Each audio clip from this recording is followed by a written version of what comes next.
तो सुबह 10:30 बजे ही मैडम का फ़ोन आ जाता है मेरे पास, क्योंकि मैं नीचे गाड़ी साफ़ कर रहा था, लेकिन मुझे जाना पड़ रहा है सीधा अपना अग्रवाल स्वीट्स पर, क्योंकि मैडम ने 4 दिन पहले ऑर्डर दे दिया था मिठाई का। तो फटाफट मैं पहुंच जाता अग्रवाल स्वीट्स पर, और यहाँ पहुंचने के बाद भैया को बिल दिखा देता हूँ मैं, क्योंकि बिना बिल के तो कुछ भी होता नहीं है आजकल। बिल दिखाने के बाद पेमेंट तो पूरा मैडम करके जा चुकी थी, तो उसके बाद फटाफट भैया दे देते। लेकिन उसके बाद मैं निकल भी जाता फुर्ती के साथ, क्योंकि भैया ऑर्डर था और फटाफट ला के देना था। पहुंचने के बाद बंसी को ढूंढने के बाद मिल जाता छत पे बंसी, बंसी को दे देता। लेकिन उसके बाद मैडम का फिर आ जाता है फ़ोन, क्योंकि मैं एक काम से फ्री होता हूँ तो दूसरे काम के लिए मैडम तैयार बैठी ही रहती है। उसके बाद मैं निकल जाता देवास नाके के लिए, क्योंकि आज सर का बर्थडे है, तो टेंट का कुछ सामान की ज़रूरत पड़ रही। तो भैया इतनी दूर आज पहली बार जा रहे, तो वैसे तो हर बार मैडम आस पास से मंगा लेती, लेकिन इस बार कुछ अलग चीज़ मंगा रही, जिस वजह से मुझे देवास नाके जाना पड़ रहा है।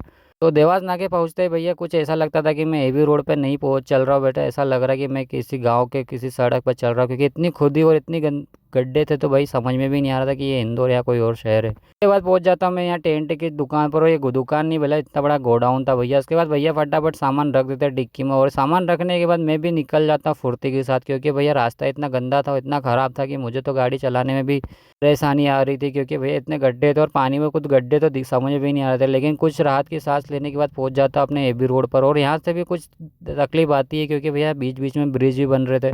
ट्रैफिक इतना था कि वो ब्रिज का के कारण कि समझ में भी नहीं आ रहा था भैया कि इतना ट्रैफिक कब तक चलेगा और कब तक ये ब्रिज बनते रहेंगे। लेकिन उसके बाद पहुंच जाता हूँ मैं घर पर, और ऊपर आकर देखता हूँ कि यहाँ होने वाली है पार्टी। यहाँ पार्टी शाम को 8 बजे के बाद शुरू होगी, जिसके पहले मैं घर अपने निकल जाऊँगा। लेकिन उसके पहले मैडम को फ़ोन आ जाता, मैं चला जाता सीधा ऑफिस से सीढ़ी लेकर, क्योंकि मैडम के कल आया था तो आज वापस ज़रूरत पड़ी थी, तो फटाफट मैं निकल जाता उसके लिए। और ऑफिस पहुँचने के बाद निकाल कर दे भी देता फटाफट